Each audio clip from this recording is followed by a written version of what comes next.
Chapter 168. Hoyu sat backwards in the desk chair, his arms propped on the backrest while he watched Alden take a turtleneck from his closet and fold it.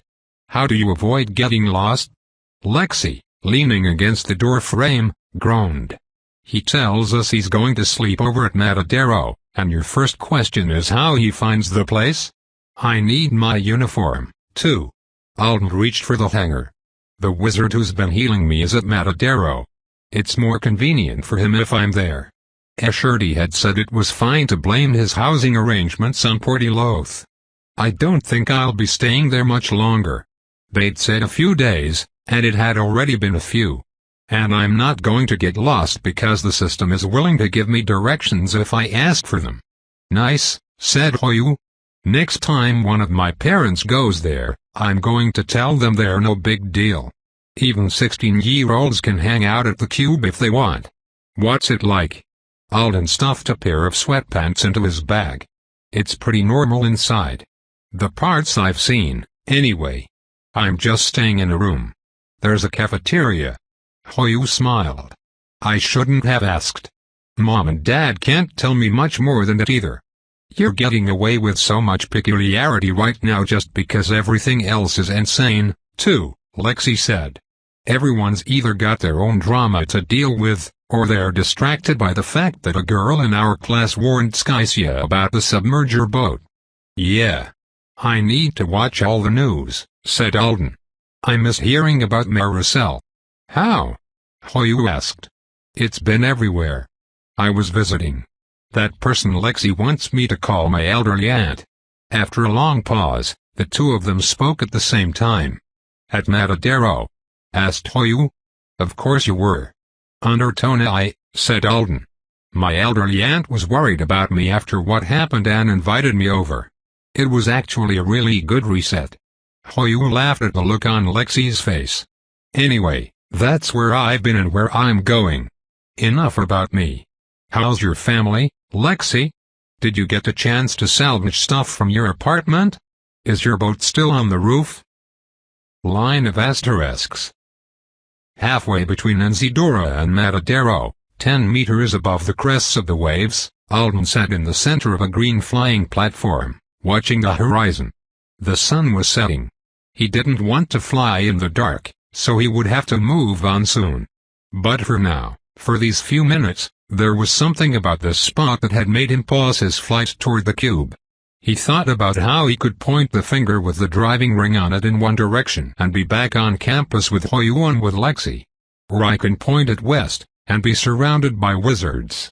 A foregone conclusion this evening, since he'd already promised Portiloth he'd come back and submit to a final mud potion treatment. But there was still something about this moment and this place. Tomorrow was Thanksgiving. It was one of the more lightly celebrated holidays on the island, even when everyone wasn't recovering from the disaster. But Alden had gotten an invitation for a feast at the girls' apartment, so he was looking forward to it. He was wondering if it would be appropriate for him to bring food. Connie was cooking something for Brody's family. Brody's family didn't have an S-rank cooking rabbit, though. He'd figure it out tomorrow morning. Then Friday was Durrell's again. Then he had a weekend with no firm plans. December. Christmas. New Year. He thought he would see Stuart a few times between now and the end of the year. He would be scheduling Alden's first meeting with the mind healer. As soon as possible, he had said, and that probably meant very soon, considering who he was. The talks with Stuart and with her were good. He felt like he'd regained some of the stability he'd lost on Friday night. Like he'd been given a little patch of solid ground to stand on. And if I can have more of that, if a mind healer can help, that will make the next step possible, won't it? A way out of the quicksand. It can be a start. "Hey, system," he said. "Call Bo." Bo answered in just a few seconds. He was standing with his back to the bathroom mirror, and in the reflection, Alden could see a layer of white foam oozing down the shower wall. "What's up?" Bo asked. "Me. Currently flying over open ocean on the magic Nonagon I sent you pictures of. Happy almost Turkey Day. You too. What was with your last few text messages, though? Did you forget how to write short ones?" "Yeah, I thought he would wonder about that. I was away from Earth a little while, Alden said in the most casual tone he could manage. I wanted to keep in touch, but I couldn't bring myself to pay the messaging fee for anything less than novel length. Bo actually took a step forward. Why were you off planet? You can't be summoned yet, right? Was it something to do with? I'm fine. It was a social trip to Webtoon, not a summoning or anything bad. I went to visit the friend who helps me keep in touch with Kibby. Stuart. You remember? Bo's brows pinched together. The name of your wizard phone buddy? Yes. Did you think I was going to let that one slip my mind? You just go to his house now? He invited me, said Alden. He was worried after everything that happened. It was honestly great to get away from Nzidora for a while and reset. Distance can give you perspective. Bo took a second to answer. Well, you can't get much more distance than that. You're out of school until Monday, right? Alden asked. How's your return to life going? And what are you going to do for Thanksgiving? Other than clean the shower. There was enough mildew on the grot that I was worried about it evolving into an intelligent life form. Bo pushed up his glasses. The frames Dragon Rabbit had chosen looked good. Jeremy invited me over for lunch tomorrow, but it's a family time. I'll probably just. You should go. His parents do postcard perfect holidays. I bet the turkey has those little paper chef hats on its leg bones and everything. I don't think. You do think. You're overthinking. A wise man once said, don't overthink. Overdo. There will be tons of people at Jeremy's. One more won't be an imposition for his family. What wise man said that? Alden ignored the question. If I call you tomorrow and you aren't enjoying a food coma, I'll feel sorry for you. I'll consider it. At least go tell Jeremy Happy Thanksgiving and take a to-go plate. Maybe. Alden nodded. I really just called to say hi. And show off my ride. And tell you I'm in the process of making plans for the next few months, and those plans include zero sticking my neck out, unless demons start falling from the sky on campus or something, so you have plenty of time to catch up. You're welcome. Bo pointed a squirt bottle at him. You should be banned from mentioning hypothetical disaster scenarios.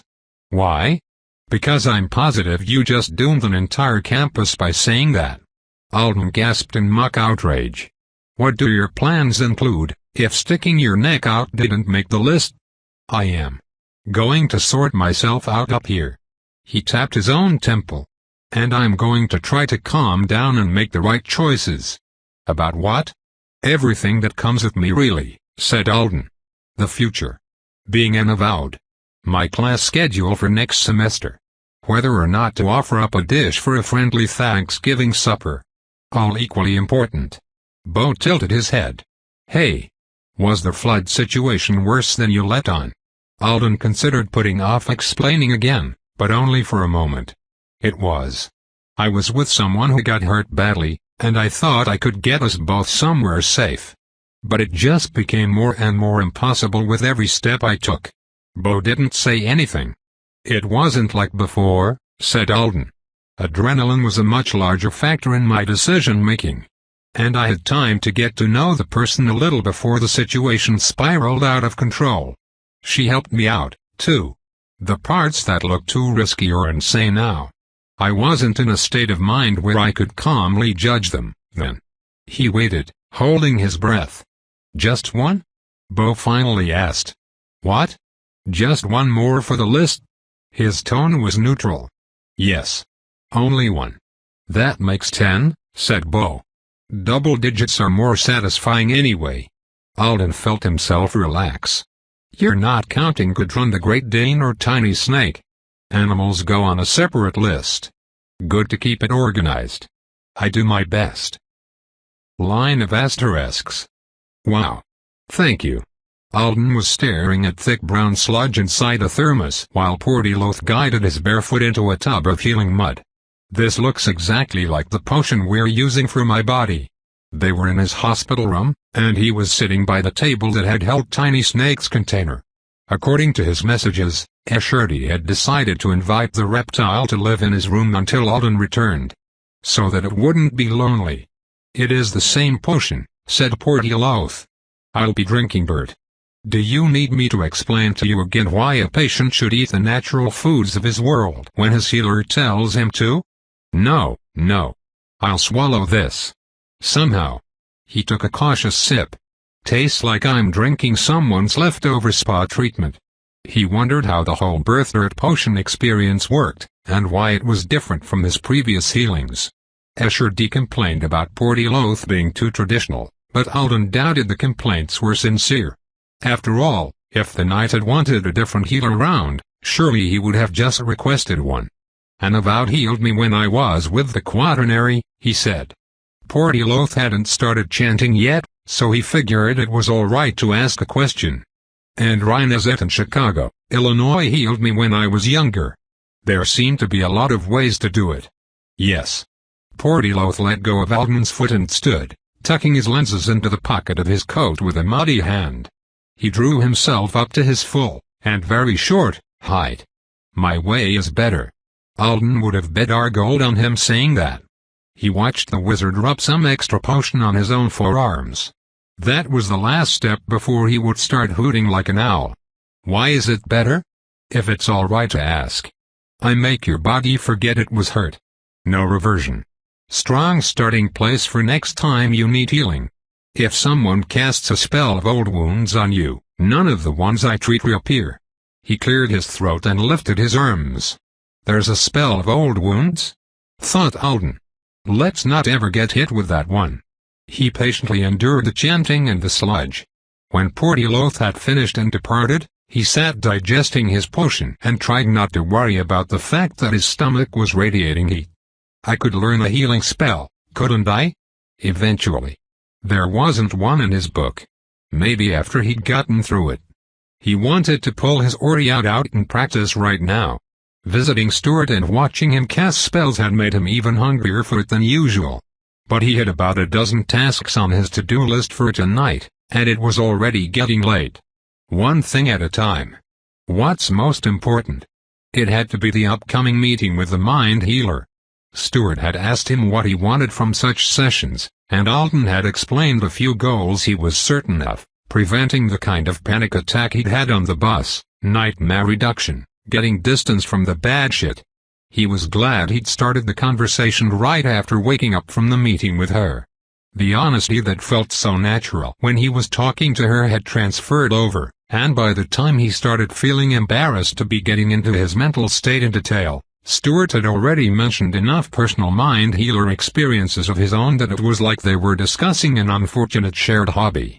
The person he hoped to introduce Alden to was, predictably, such a renowned figure that even wizards had trouble getting in to see her. Alden still couldn't quite believe he'd asked for the help. He was glad that he'd told Stuart he wanted it, because now, if he tried to change his mind, he'd have to apologize for inconveniencing the art-single-quote-H family and the healer who was clearing her schedule for him. Yay for committing to things that are good for you in ways that are difficult to escape from after the fact. Since he knew it was coming up sooner rather than later, he needed to take care of the thing he kept failing at. When he went to one of the true planets again, he would be blending in with clean, appropriate clothing, and he would have more than one outfit to change into. The rabbit man is always prepared. He wondered if Gustavo was on Earth right now. The intake night counselor usually did his butler work on Artonan weekends. A text message won't bother him either way. And he did offer to give me advice. He sent a quick one, then turned on the television wall, planning to catch up on the news. Before he'd heard the broadcaster speak 10 words, Gus was calling him. "You're ready to buy a tuxedo. Greater than," he said in Portuguese. "Hey, Gus." Alden was relieved to see the man safe and well. He was sitting in a huge massage chair, and over the top of it, Alden could see the living room of what looked like a very swanky apartment. "I'm glad you're okay. Actually, I wanted some advice about clothes for trips to the true planets. If you don't mind and you have time to talk." He ended up getting not only a talk but also an appointment to go shopping with Gus on Saturday. "Aren't you in F-City?" Alden asked. "How will we meet up?" He didn't expect to have the nine-edged sun forever. "Money," said Gus. I guess that works, too. Line of asterisks. He went to sleep that night watching the news and thinking about how just a short while on another world had taken the edge off all the stories. There were a few intelligent species out there that couldn't, or wouldn't think beyond their own local scale. Humans were supposed to be good at it. When they chose to be. On the universal scale, all of this is nothing, he thought, watching a recreation of the events that were confirmed to have taken place on the boat that sped underwater toward Matadero on Friday night. On the global scale, it's a worrying accident. There had been a lone survivor, a high school girl, a sway, who had stowed away on the ship. Alden had met her once. No doubt some of his classmates had gone to school with her for years.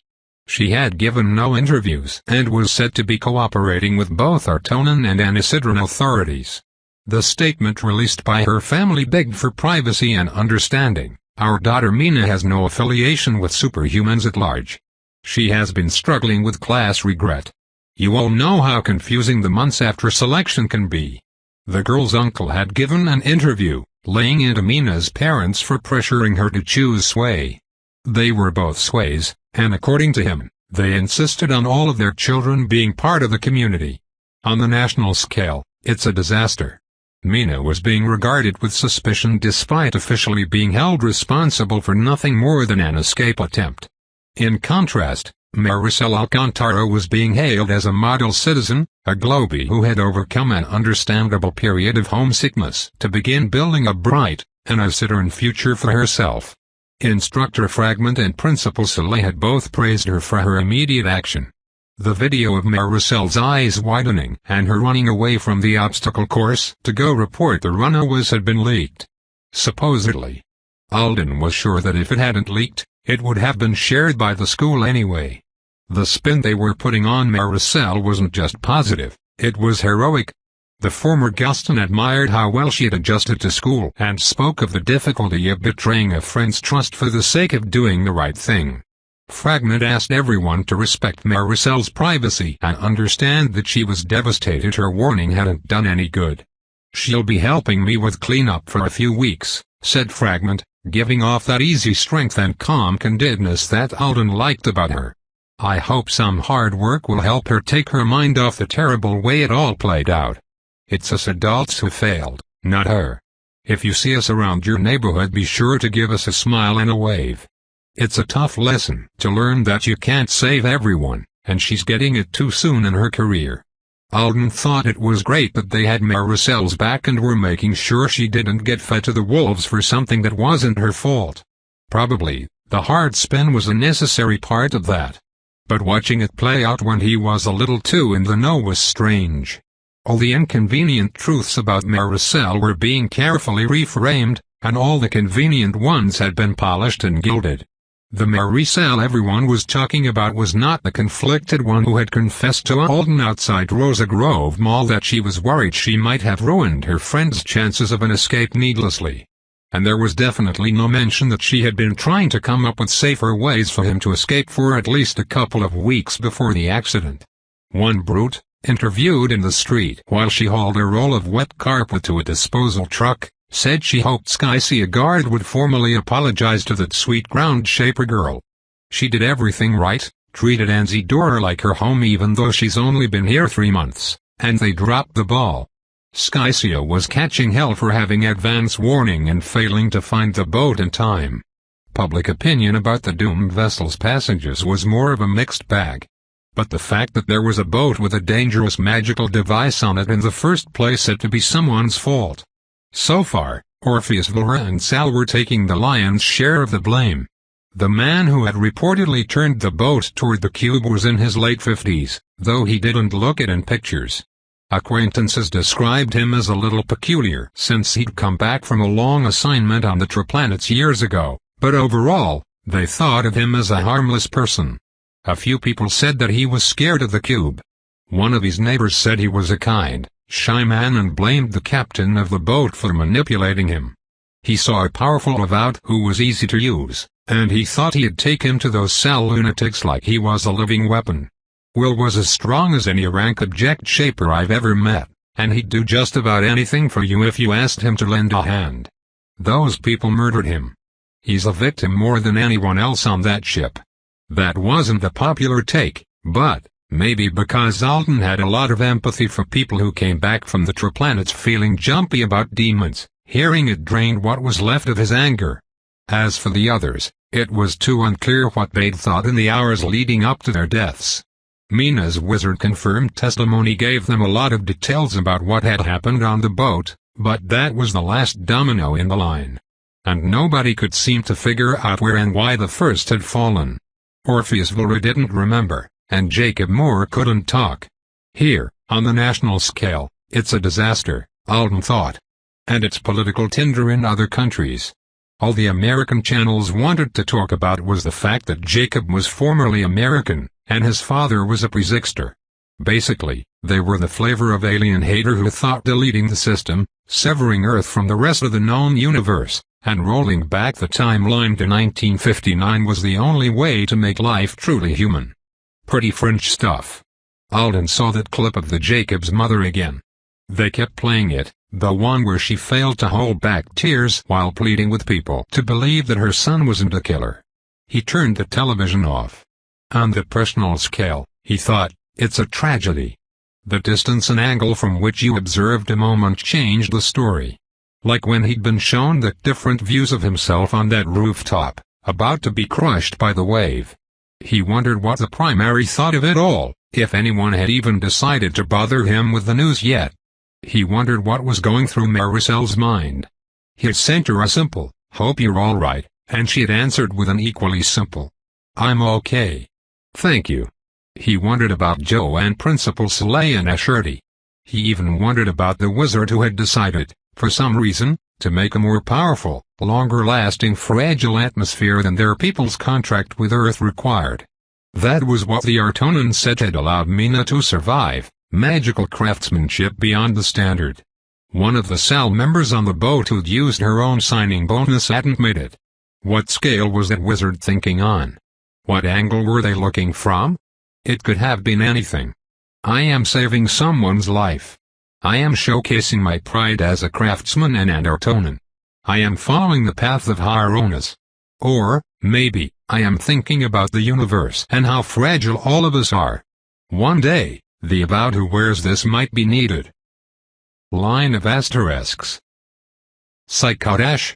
Alden stepped out of the elevator onto the floor of the hospital where Portillo's makeshift healing grove could be found.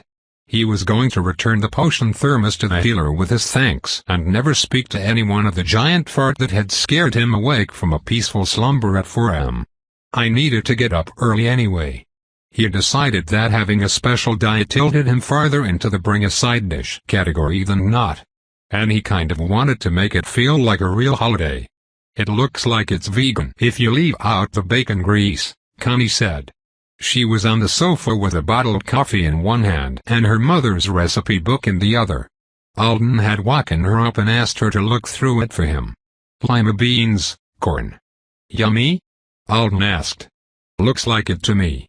Thanks, Aunt Connie. Send me a picture of it. Happy Thanksgiving, and good luck with that mac and cheese you're making. The picture came less than a minute later, and he stopped working down the hall to study it. A handwritten recipe from my grandmother. With a couple of stains on the paper and a note about how simmer blue would be good if you didn't like sage or thyme, it looked like an artifact from someone else's life. And what the heck is simmer blue? Alien import probably. They went in and out of fashion. I won't be using that, thanks. Earth food only for the next couple of. A small gasp made him look around. And Artonan had just opened the door of the last room he had passed. She was wearing a scratchy-looking, knitted, knee-length sack, with things that were either nuts or rocks stitched onto it. A Portillo's creation, if Alden guessed correctly. Her long purple hair had been shaved off, but it had already grown out a couple of inches. "Zoraide," he said. "I'm so happy to see you. Finally. Are you all right?" For a second, he worried this reunion was going to be a repeat of the situation with Rodin. Zoraide looked alarmed at the sight of him. But then she threw open the door and bowed low. "Alden Riabt, I am so sore, don't do that. An angry healer's voice sounded from the grove down the hall. "Stop it. Stop shaking your brain." Zoraide righted herself. Slowly. Then she glanced down the hall with a frown. Assuming there was some kind of monitoring spell allowing Portiloth to watch the hall, or maybe just mundane tech, Alden held up the thermos. "I brought this back. Thank you for the potion." "Keep it," shouted Portiloth. "Humans made it in Tennessee. Like you were made. Drink from it often. At this rate, I'm going to start wondering if everything that wasn't made in one specific U.S. state is slightly unhealthy for me." "You were going somewhere," Zoraide said to Alden. Her English was as good as he remembered, though he'd spoken so much Artonan to Artonans over the past couple of days that it sounded odd. "I'm sorry to interrupt you on your way." Alden waved his new thermos. "I was just returning this and thanking Portiloth and apologizing to Portiloth for my bad food choices again." "You should apologize," Portiloth announced. "And hoping I might catch a glimpse of you, actually. They told me you would be alright, but I wanted to see for myself. And say hello. Ask you if you're mad at me for being so stubborn. Apologize for what you went through. Thank you for saving me in the greenhouse." She was blinking at him. Her brown eye rings were gone. He wondered if Portiloth was against artificial implants while he was doing the whole traditional nature healing thing. "I'm well," said Zoraide. "Ha!" Portiloth shouted. Zoraide sighed. "Would you like to come in? My room is not the most comfortable place for a meeting," but Alden was already stepping toward the door. She stood aside and let him enter. The hospital room was similar in layout to his own, but many of the furnishings were made of organic materials. The bed was wood. The table was, too, with a circle of clouded crystal set into the top that reminded Alden of the class trading table in the consulate. He stood beside it while Zoraide stood with her back to the door. They didn't speak for a few moments. Alden caved to the awkwardness first. "I didn't have much to say," he admitted, turning the thermos nervously in his hands. I'm sorry if me being stubborn about staying with you made everything worse in the end. And thank you for protecting me from those guys who tried to steal the flower." Looking at her now, he couldn't quite believe she'd done it. "I'm the one who should apologize," said Zoraide. "If I had prioritized your safety over your emotions, no. I think we were right to let me choose those priorities for myself," Alden said quickly. Knee-jerk reaction. She had seemed to be on the verge of drugging him and stuffing him into the flyer at one point. "But I'm very sorry if I got that wrong. I was trying hard to do the right thing, but it went so bad." There was another long silence. "Those men," Zoraide said, "are sleeping," thought Alden. How many times had he heard her voice repeat the phrase? "Those men should not have been there," she said. Alden looked into her eyes. They were focused. Serious. "They shouldn't have been there," she repeated. "That they were, that they attacked me, that they passed away, none of it was your fault. If they had arrived after you left, I would have tried to reason with them. And they were clearly not reasonable. Or they might have tried to stun me from behind, exactly as they did, and panicked when I didn't fall, exactly as they did." She straightened her shoulders. "If you hadn't been there, they would have taken their time exploring the residence. They would have run as the floods approached, leaving me behind dead or soon to die. I wouldn't be here, and even if they made it out, there are those who would insist on identifying them and punishing them. They would have met the same fates by a different road. The only person you caused hurt by staying, Alden, was yourself." Alden hadn't thought he needed to hear that, but he must have been wrong. Something sore inside him eased at the words. "Thank you, Zoraide. You being this way makes me so glad I didn't let you go." She frowned at him. "But you must remember that your actions could have led to your death. In the future, I insist you think of how your loss might affect Stuart (HN Tyon Alice Art and Alden burst out laughing. Zoraide stuttered to a halt. "I'm sorry," Alden said, wiping his eyes with the hand that wasn't holding the thermos. "I'm sorry. I know it's serious.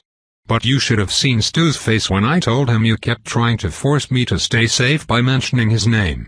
Zoraide made a yelping sound. You told. He was so offended and so pleased at the same time. The weirdo. He did tell me to tell you to stop doing it, though. Zoraide looked appalled. You told him, she said faintly. Of course, said Alden, still smiling. We're friends after all. Zoraide leaned back against the door and looked toward the ceiling, letting her head hit it with a thump. Don't shake your brain, Alden reminded her. Chapter 169. Why did you think I was over 100 years old? Alden's fingers stopped tracing the seam where the table's crystal inset met polished wood. Darn it, Shirty. I just thought you were a little older than you are, not that old. Zoraide was sitting across from him in the only other chair. Behind her, the wall of her hospital room had turned into a giant window with a view of an Artonan city. Alden didn't know which one. It is uncommon for someone my age to have the position that I do. However, we'd just been rescued from drowning, Alden interrupted. It was a bad time for me to be estimating ages. The two of them had been talking for a while.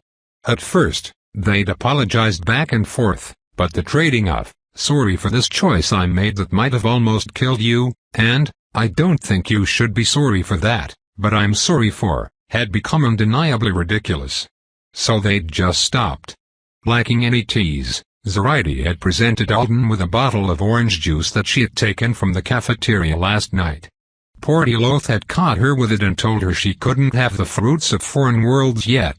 Alden reached for the bottle now and drained the last of it.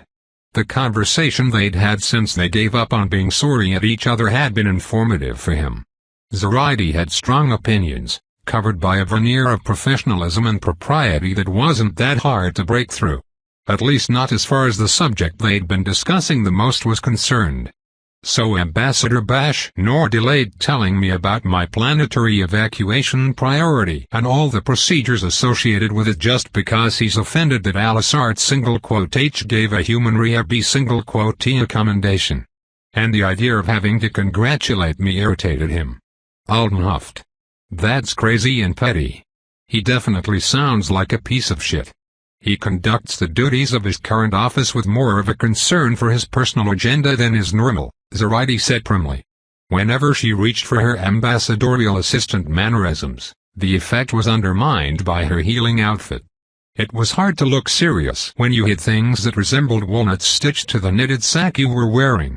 As for Bashnor's personal agenda, Alden found everything he'd just learned about it uncomfortable. The current ambassador was a proponent of avowed. I don't even know what to call it. Defanging. Demilitarization? Cuttification? He seriously wants Earth's avowed to be LREAB_TS. Technically, she hadn't said LREAB_TS. She had said more REAB_TS, and with the other classes being modified to more closely resemble the REAB_T model. According to Zoraide, Bashnor was against combat-focused avowed classes and talents for many species. But his current focus was humans. Weapon meisters, destructive adjusters, even things like Hoyu's boxing gloves, all absent from the ambassador's ideal world.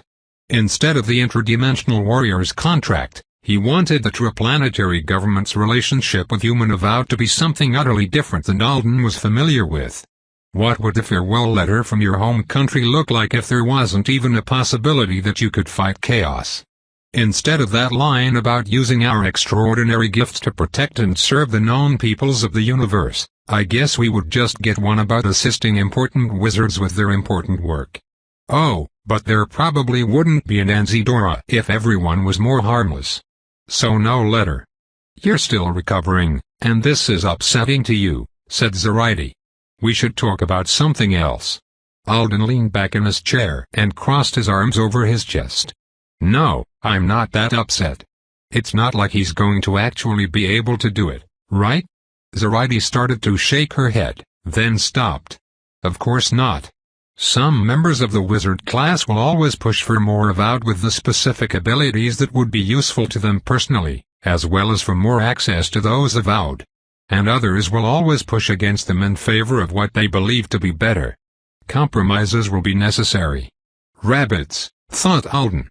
Nearly instant summons for non-emergencies, limited refusals, powers that are way more useful in everyday life than being a sword-wielding death machine. Powers that are way more useful to the average wizard than us being death machines, too. Completely changing the current state of things would be unrealistic, said Zoraide. At the moment, the ambassador's goal is only to increase the percentage of REAB class assignments for your species. The request has been presented many times over the years and held back due to the adamance of certain others. The percentage is currently low, especially considering how popular the idea of more summonable humans is among most wizards. What about how humans feel about it? Alden demanded. It's moderately popular among Anisidorans, too. Alden let his arms fall and took a breath. Right. Duh. I myself find the idea of not being summoned into combat totally desirable. I would vote for that if I had a vote. And rabbit's a class people struggle to get. If Bashnor wanted to start by doubling or tripling the number of rabbit class assignments offered on Earth, there would probably still be plenty of takers. Alden had been letting his distaste for the man's presumed reasons affect his own reasoning. But everything I know about him looks even more unpleasant in this light. Not just the personal situation with the flyer. What about those parties Zoraide had mentioned, where he challenged Avowed to try to break his shields on the ambassadorial residence? If he was against humans with combat powers, was that just party stupidity, or was it some way of proving a point about human battle prowess? And on top of that, Bashnor didn't like Zoraide because of the attempted class shift. Alden hadn't figured out how to bring that up and learn more without prying into what was possibly personal territory. He'd been hoping she'd take the conversation there herself, but she hadn't. She did say something when we were arguing about whether or not I should leave without her. I am sure the commendation you have earned for your actions is not a political move by the Quaternary. He stared at the image of the city. A building shaped like a shark fin rose above treetops that occasionally peeked out of a cloud of mist. Behind it, another structure towered, with balconies and terraces so covered in plant life that it was hard to spot windows. Zoraide, he said, does Alisart H not approve of REAB TS? As a class? She looked away. I will not presume to speak for her again. It was wrong of me. Just because Stu told you not to use his name to force me into things? I am sure Tion Alisart H's opinions are considerate and nuanced, said Zoraide. But those opinions are definitely in opposition to the faction, or factions, that believe every Avowed should be a harmless REAB T, said Alden. Is that right? Bashnor's not just irritated she commanded me. He thinks I don't deserve one and that she only did it to make some kind of a statement. A statement about how humans were too brave to be relegated to rabbithood maybe. Or even about how someone being a rabbit wouldn't stop knights from summoning them and using them Gryvik style. Alisart H held me together while she helped me write my will.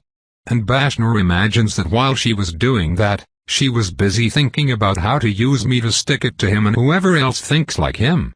Like I'm so unimportant I couldn't possibly be the main factor in the equation. He had never felt more like he deserved the commendation than he did right now. I'm going to have it embroidered on a t-shirt with a REAB T on the front and then walk back and forth in front of the embassy. Don't. Zoraide's voice had turned to steel.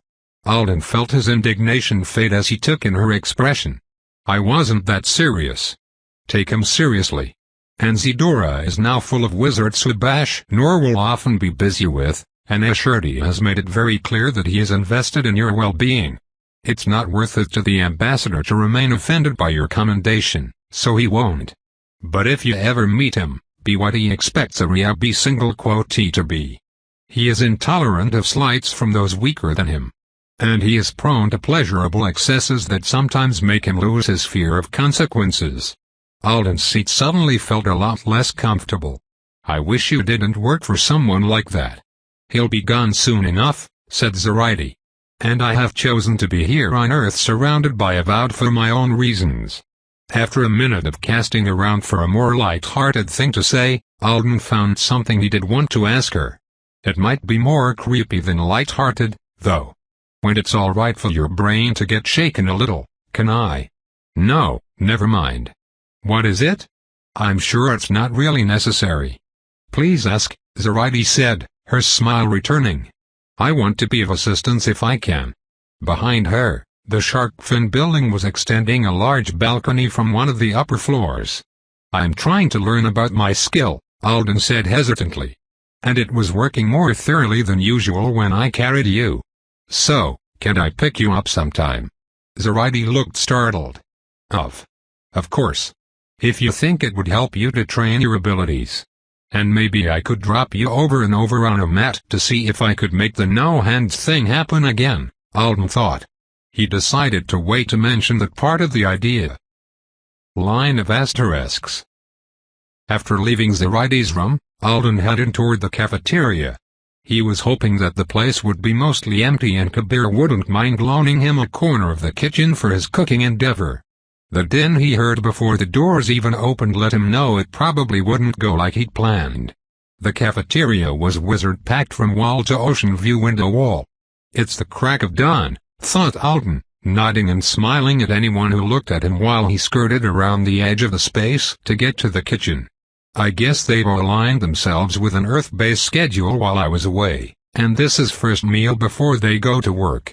He thought about retreating. They'd probably all disappear in an hour or two to get back to doing good deeds around in Zedora. But he at least wanted to check and make sure Kabir wasn't alone chopping 11,000 squash in a potion-fueled haze. He spotted a bald head, and his steps faltered briefly before he realized it wasn't Roden. Just a little old wizard who looked delighted after biting into a banana. And now he's tasting the peel. Is that even allowed? In the kitchen, he found that Kabir had lost a lot of his manic energy and gained a few helpers. 3 people who were either ordinary Artonans or wizards in casual clothes were working with him.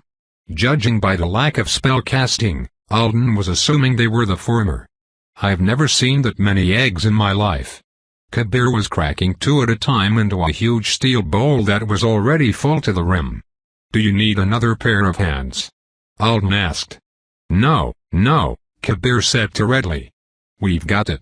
It will be over soon. I've already decided second meal when everyone comes back tonight is just sandwiches. So many sandwiches. They've taken away his energy potions. Good. Poor guy. Not wanting to be in the way, Alden left them all to it. He'd come back when the rush was over. When he was back in his room, he called Loot. The system notified him that there would be a fee. He's still at the Palace of Unbreaking, then. Loot answered. Voice only. Hi. He said. I never get interplanetary calls from people who aren't related to me. I'm not interrupting you, am I? I didn't have anything that important to say. No, said Loot. This is a fine time. I just finished the work that was on my schedule. My boss is ecstatic that I want to stick around for more. So you're staying longer? I was going to ask if you were going over to Thanksgiving dinner tonight at the girls' apartment. It wouldn't be the best idea even if I was there. They're having a pretty big group, aren't they? I don't want to end up meeting someone who almost died or lost their house thanks to my family. It would just add bad drama to the holiday, and I only like good drama. I almost died, and Lexi did lose his house, and we're still willing to hang out with you, man. Alden was glad he ran those words through his mind once before he actually said them aloud. You know, there's so much crazy going on right now, he said instead. Lexi pointed it out to me. There are a lot of fingers pointing in every direction, and people are busy. It might not be as bad as you think. Hoyu's already decided to be your part-time bodyguard and PR person. He's thinking of telling everyone you're looking into a surname change. Just say the word, and we'll spread whatever story you like. Loot didn't answer right away. You guys are great, he said at last. But I think I'm going to wait and see for a couple more days. At this point, I expect Jessica to announce on live television that she's the head of Sal while Corin waltzes with Hushmaker in the background. I don't think Sal has just one head, Alden replied. And if Corin did that, everyone would be really impressed with him for finally getting an infamous supervillain to reveal themselves. He ended their call shortly after that, and looked over at his learning cushion. It was in the corner, on top of his patched and repaired suitcase. He had a science lecture he should watch. But it had been so long since he'd gotten to study his spellbook. And if he was going to try his new piece of jewelry for the first time, he carried the learning cushion into the bathroom, then spent too long debating whether it was all right to put it on the floor or not. Is a bathroom disrespectful to the cushion? It's a pristine bathroom. I don't think anyone but me has used it in the past several decades. He ended up leaving the cushion on his bed, but he did take the earring Lornart single quote H had given him out of the hidden pocket. Then he went into the bathroom again and shut the door behind him. One extra layer of privacy. If someone opened the main door without knocking, he would hear them from in here and have time to hide the evidence. He sat down on the cool tile below the towel rack and requested his books from storage. Wantel's Art, Conducting Power Through the Hands. He turned the pages, reading it a little differently than he had the last time he'd opened it. When his eyes paused on the crushing spell, he thought about how good it was for destroying a doorknob. And if he'd chosen to use the flying triangle dagger, what might have happened in the greenhouse? Something better? Something worse? Was there a spell in here that would have saved me if the bridge fell? Or that would have helped me get away with Zeridi faster? The book wasn't full of extremely powerful stuff, but having options was a kind of power, too. When Luke came back, he'd ask if they could have another word chain lesson. He wanted to learn something to enhance his strength and his speed. As for Ori-out spells, I've got the square punch and the flying triangle. Crushing. The popsicle maker. Still to be learned, among others, there was a close-range cutting spell. A voice-throwing spell. One for levitating small things. A spell that drew heat toward the targeted area. One that was basically an adjustable flashlight. And the summoning spell Alden had been looking forward to at the end of the book. Flashlight, he decided after a while. That one's next. Sure, he had a tiny fire starter. But setting fires wasn't always safe or feasible, and seeing was nearly always something you wanted to do. Plus there were strength requirements to consider. The book didn't specify how much most of its spells would strain the caster's authority. Alden thought it was probably supposed to be obvious from context and experience that he didn't have. But he was hazarding a guess that this one might not be that draining. It didn't seem like making light should be hard in the same way the Crusher was. The description mentioned that he should keep in mind the fact that this spell relied on the memory of light in the place where you cast it. I assume it's going to be easier to cast outdoors and in rooms that are usually brightly lit, so it would have worked well on Friday night or on Thagund during the dark days. He'd learned this one and never have to worry about fumbling around in the dark again, unless he ended up in some underground chamber light had never touched. One day I'll learn those giant light spells Eshurti and Lindada used to make everything bright when they were rescuing me. This one will be my starting spot. It was still early. He would spend an hour practicing the Ori-out shapes and then he'd head back to the cafeteria.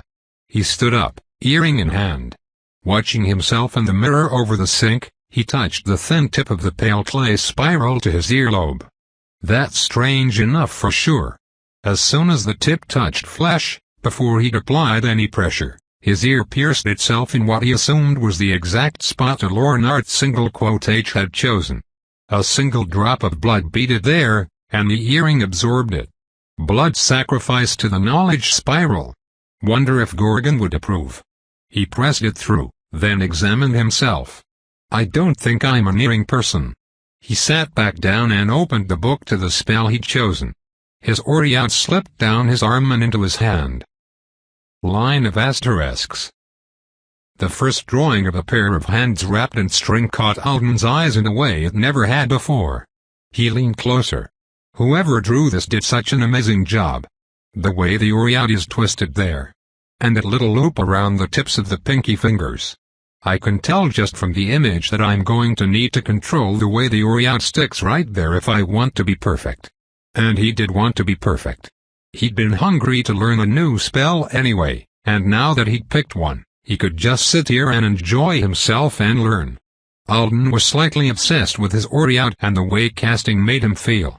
The coolness of being able to make magic happen all by himself, no system-given talents involved, was unfading.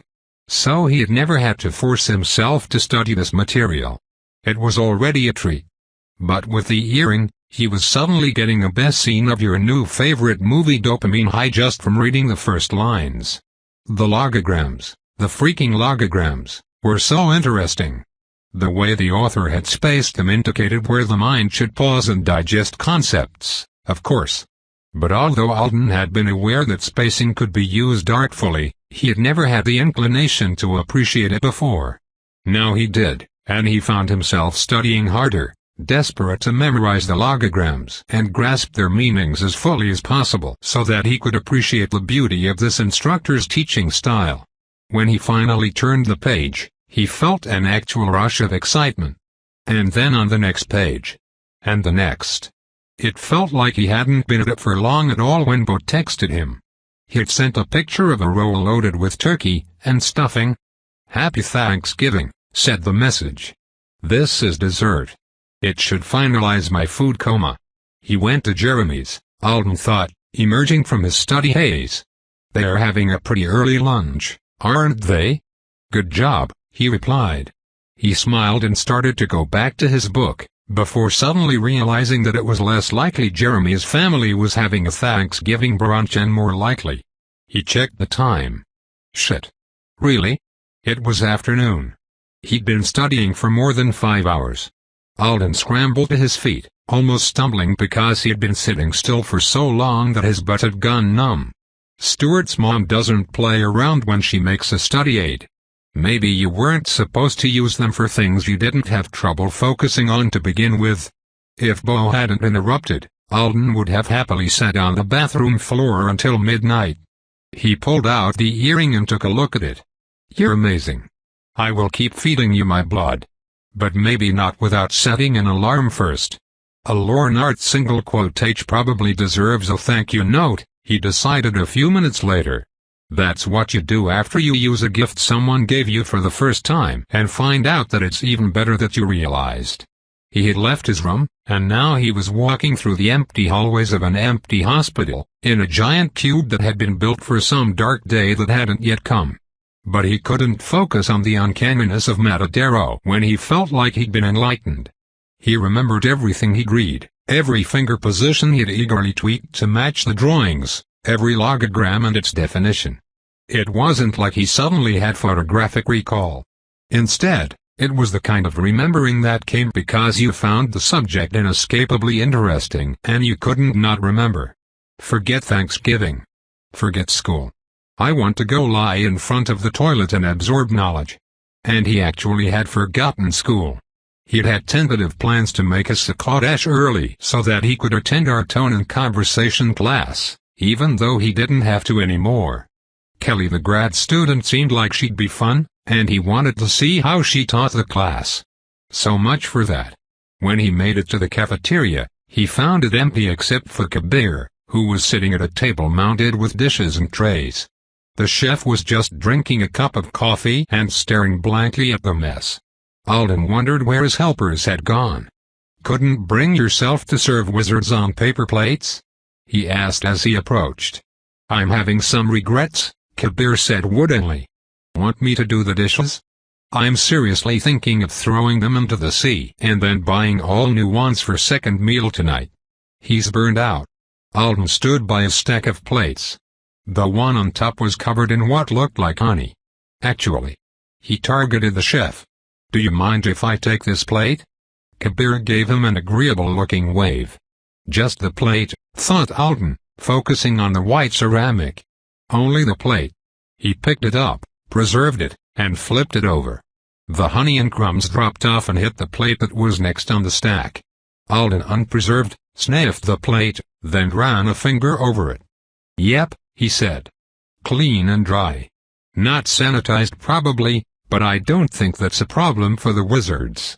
Kabir was staring at the plate. "I can't promise my skill will hold out for all of this," said Alden. It wasn't like preserving a dish was difficult, but this was going to be a lot more on-off-on than normal. And he was assuming the kitchen was full as well. "But I'm almost positive it will." Kabir took the plate from him, looking touched. "You're a good person." "Not really," said Alden.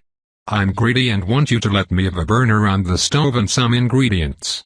I'm going to make Sleyca for the Thanksgiving supper I'm going to in a few hours." "Of course," said Kabir. "You can." "Thanksgiving?" "Yes." Kabir shook his head. "No. Thanksgiving is on Thursday. Today is Wednesday. It's definitely Thursday." Kabir shook his head again. "It can't be." Alden grinned at him. "You were enjoying a lot of magical assistance earlier this week. So it's fine if you lost track of time." "It can't be Thanksgiving, though," said Kabir stubbornly. "Because Thanksgiving is basically a harvest festival. And Artonans love harvest festivals. And when they find out one is going on, they will research it and tell each other about it and get excited. And when I serve them pre-made sandwiches, nothing wrong with a good sandwich, they'll say, 'Is this the appetizer? Where is the traditional dead bird, Kabir?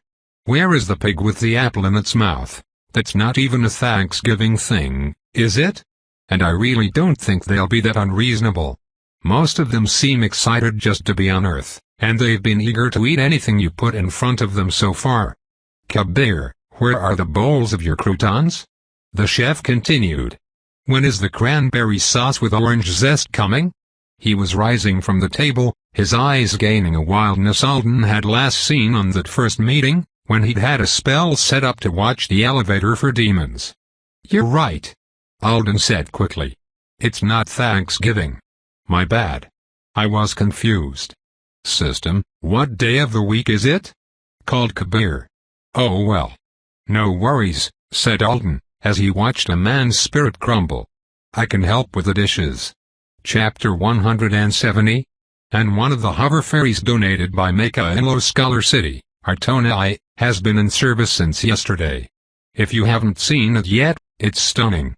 The vessel should be completely able to resist submerger particles, but wizards will also be on board for every crossing to ensure safe journeys.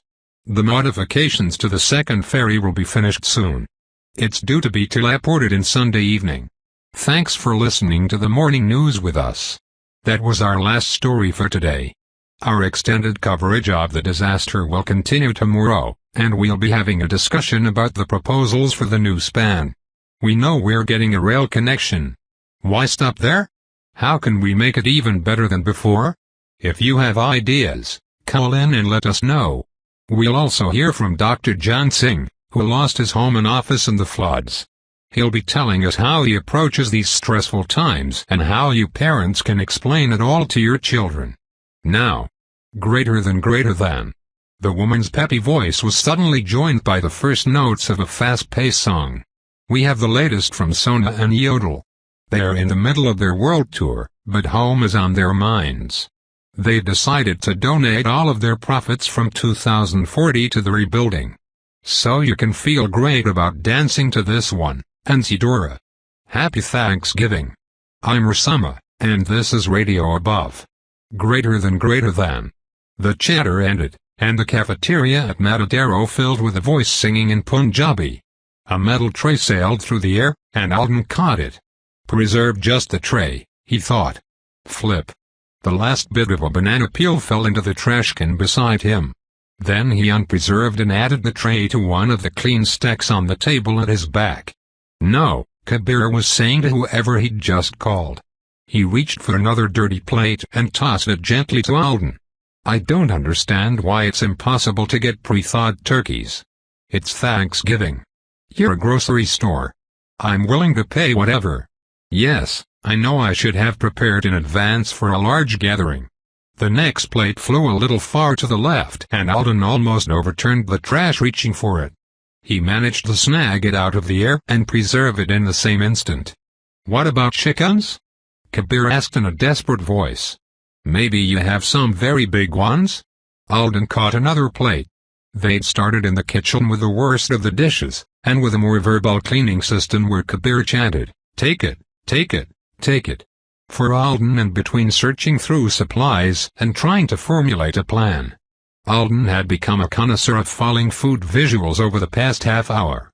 Watching things that looked really stuck on fall prey to gravity all at once was satisfying. He was planning many future dishwashing sessions with people who weren't worried that a wizard named Momonine would be disappointed if there wasn't stuffing stuffed into appropriately sized poultry. Kabir had almost hyperventilated when the first store he'd called said cranberries were sold out, so now didn't seem like a good time for Alden to ask for more challenging plate tosses or to spend a few extra minutes experimenting with preserving different layers of grime. Hoyu's going to love chucking things at me, though. And there's dinner tonight. I bet we'll have tons of dishes. If a rabbit with a dedicated dishwashing skill showed up, he would arm wrestle them for the privilege. Kabir's call ended, and his shoulders slumped. I'm going to have to ask her for help. Who? Alden caught a bowl. Bowl only. Flip. He couldn't resist giving one gentle toss straight up, trying to get it to hold its preservation when his hands weren't on it. Total failure. He lost preservation and entrustment the moment he let go of it. I only held on to Zeride because I desperately wanted to, and because I was in that too intense headspace. I can't desperately want to protect a cereal bowl and throw it at the same time. Ms. Volra, Kabir answered. If I call her, there will probably be turkeys falling from the sky within the hour. You don't want to ask her for help? She was the one who'd loaned Kabir to the wizards in the first place, but his reluctance was understandable. I don't blame you. Considering how everything has been going with her. How everything has been going with her was the subtlest way he could refer to the situation. Just about 10 minutes ago, the radio station had played a clip of Alia making yet another statement. This time she was calling on High Council members to prove that they weren't Zal sympathizers trying to frame her. She also suggested a public tattooing ceremony to magically bind them to their oaths of office, conducted by wizards approved by the Artonan Grand Senate. In the past, she'd apparently run on promises that she would be willing to do that herself. Alden thought it wasn't half bad as far as ideas went. Why not have politicians swear unbreakable oaths to do their jobs honestly? But the councillors were all united against it. I don't want to talk to her, Kabir said. If I talk to her, I'll feel too guilty to quit. I'd rather wait until I've received an official offer from Momonine so that I can't back out. Are you really going to go work for a wizard?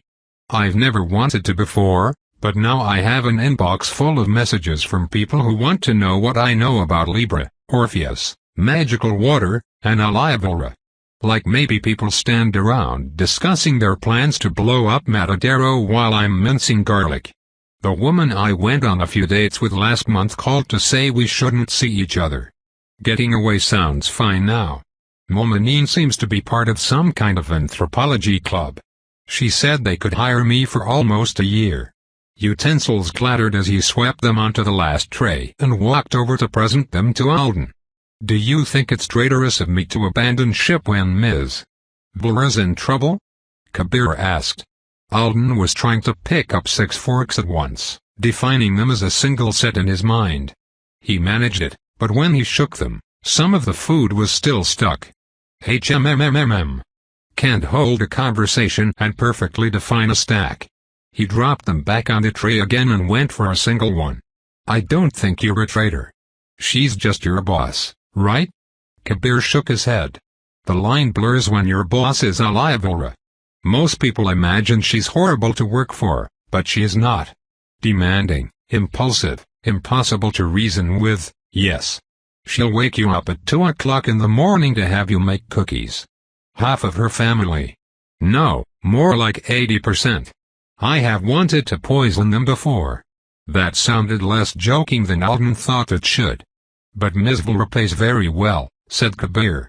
And she'll wake you up to ask for ginger cookies at 2 o'clock in the morning, but she will also laugh with you when you burn them and tell you about the time she burned a pan full on purpose because her mother forced her to make them for the boy her parents wanted her to marry. That would have been a long time ago. Alden was struggling to imagine an Alia who had parents trying to manage her life and choose her fiancé. Not many people know this kind of thing, said Kabir. She only talks about the time before the Artonans arrived when we're drinking champagne in the middle of the night. He paused, then coughed. Non-alcoholic champagne. "I don't care if it was real champagne," said Alden. "Can you imagine if that was what the authorities used as an excuse to arrest her, though?" That prompted a sharp bark of a laugh from Kabir. "They'll never imprison her for longer than a day. Not even if she stands on the tip of the needle and drops whiskey barrels on the people below her. That's what I believe." "Interesting. Because of how important she is to some Artonans?" The sounds of utensils clattering surrounded them. "That too, maybe," Kabir said. "But even if she wasn't that, she's one of the originals. Your generation doesn't really understand them. You think that only the loud few like Aliyah are still relevant and the others are all relics. That they're all too busy working on the triplanets or bouncing grandchildren on their knees to understand Anzidora today. Remember, I'm new," Alden pointed out. "Until earlier this year Anzidora was kind of a theme park. A fantasy land. That place where everyone seemed to have money, magic, and access to more of the universe than the average person could dream of. He'd known better than that. He'd had enough glimpses to add a touch of reality to the place. But it still had been a spot on the map that was simultaneously more and less than what it was in truth." "That's right," said Kabir. "I don't know how I forgot with the accent. But my point is that the old ones are different. And they look out for each other. I've served meals to some people you would be surprised to know Aliyah considers friends, and the things they talk about. It would take more than a few missing neighborhoods to really upset them. That's the impression I get." Kabir looked down at the almost empty tray. "You're fast.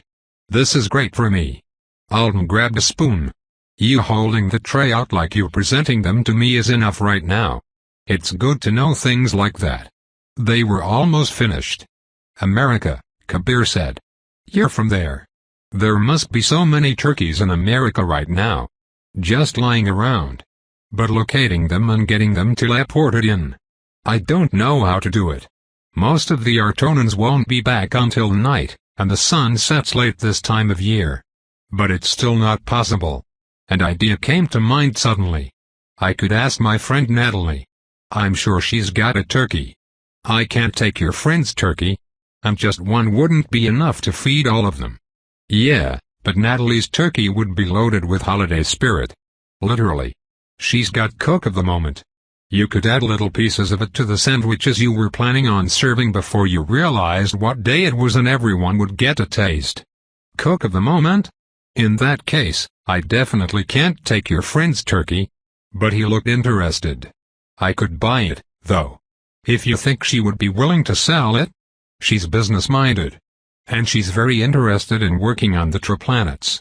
She might be really eager to sell you the magic turkey. I can ask. Let me go call her. If she says yes, Elijah will never forgive me." Line of asterisks. Back in his room, where his call wouldn't be overheard by Kabir or any stray wizards, he spent a few minutes thinking about what to say so that he wouldn't slip up and reveal some kind of critical metadata intel, and also so that Natalie would have as much of the full picture as possible. Everyone knows the visiting Artonans come back here every night, so that's not a secret.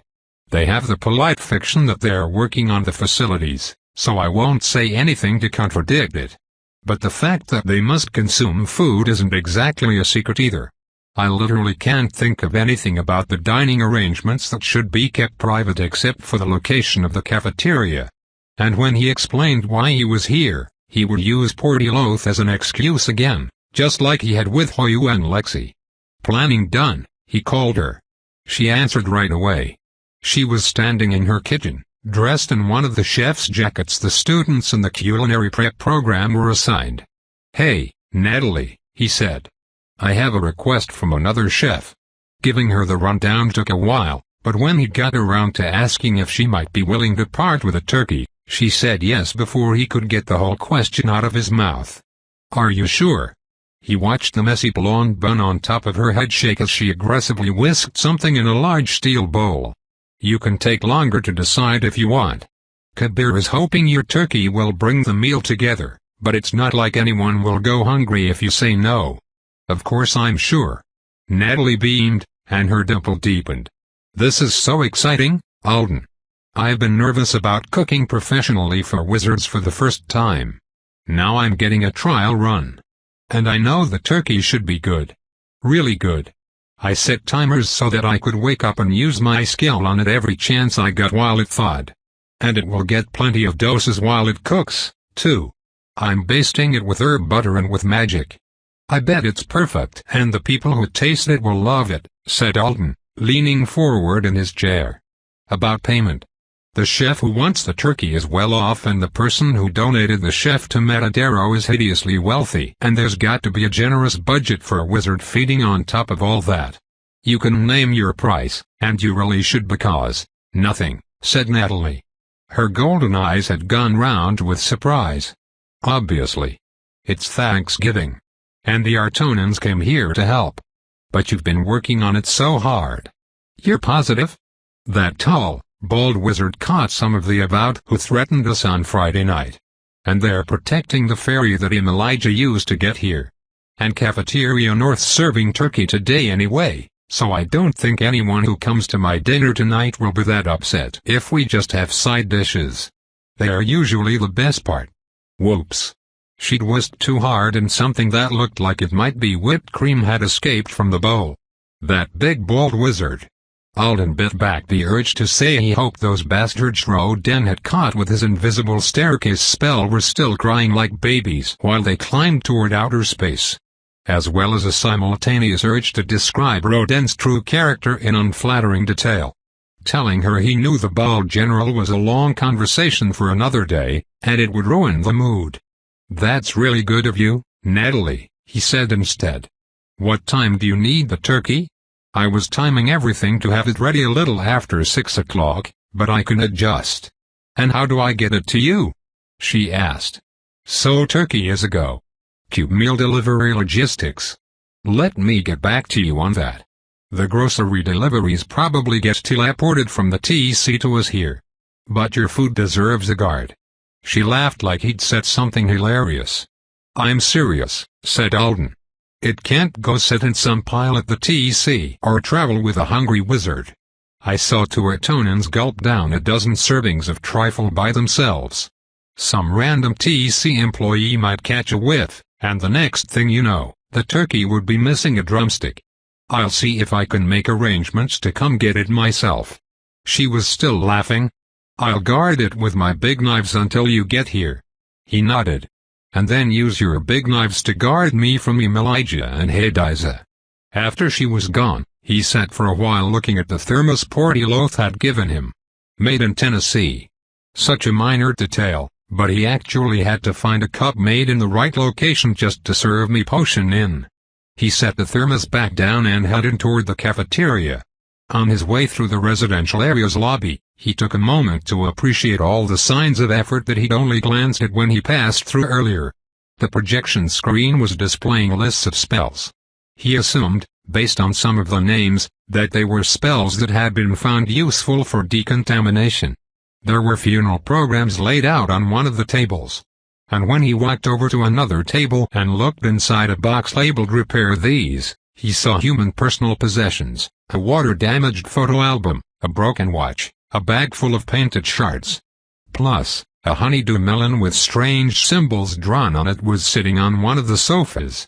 He had no clue what was going on there. It's not like you can tell which of the wizards are here because they want brownie points or summoning rights and which of them came because they were worried about avowed they'd worked with before. And some of them are probably just helpful people trying to do the right thing. But they were all working hard. When he reached the kitchen, Kabir was slicing tomatoes while he talked to another grocery store. Alden leaned against a counter, waiting for him to finish the call. Then, he said, I just talked to Natalie. I'm pretty sure we've been thinking about all of this the wrong way. The cook of the moment won't sell her turkey. She's giving it to the cause for free, Alden said before a new wave of panic could strike them on. I've been listening to you talk to people. You haven't actually been telling them who you want all the food for. I tried it a couple of days ago. Someone hung up on me as soon as I said Matadero. They thought it was a prank. I think you should forget about cooking. I think we should start calling people we know personally and asking them if they'd like to donate a dish. For Thanksgiving. Whatever they want to share, not just North American Thanksgiving food. It would be more anisitoran if we had all kinds of cuisines anyway. Kabir blinked at him. You want to feed the wizards whatever our acquaintances have on hand. 100 random home-cooked dishes? You probably know some other chefs, too, don't you? But yeah. Potluck isn't professional, but it feels right for the holiday. And a lot of people are probably grateful to some Artonan who's helped them over the past few days. Maybe they want to show it. But it's not easy when they're wizards and they're busy and they disappear to the cube whenever they take a small break. Alden shrugged. You and I are here, and I just thought we could make something kind of positive happen. If we worked fast. Kabir still looked flummoxed. Is it such a bad idea? Alden didn't think it sounded too crazy. Most of the Artonans he knew would probably like it. I guess everyone might tell us no because of the short notice, or they might not be confident enough to donate their cooking or something. But if we call enough people, it could happen. Wouldn't we need permission? Kabir asked. Alden's brows drew down. For what? I told General Escherty I could handle the kitchen the last time he came by to talk to me, Kabir said, lowering his voice to such a faint whisper that Alden had to lean toward him to hear it. I told him he could leave it to me. A turkey from an S-rank rabbit with a cooking skill is one thing. But what if he's offended to see me bringing in food from all over the place that I didn't even cook? Escherty. Alden was having a hard time falling into step with Kabir's thought process. Escherty is the last person who would be offended by something like you not personally handling every dish. He seems really protective of Avowed. Possibly overprotective. And definitely too generous. He's a very intimidating person. Escherty is. I mean. Fair. That's true. But not in the way you mean. And you work for Olivelra. Miss Vilra doesn't compare to an Artonan general. Alden had a feeling that his expression was a match for Kabir's. They each clearly thought the other was being ridiculous about this.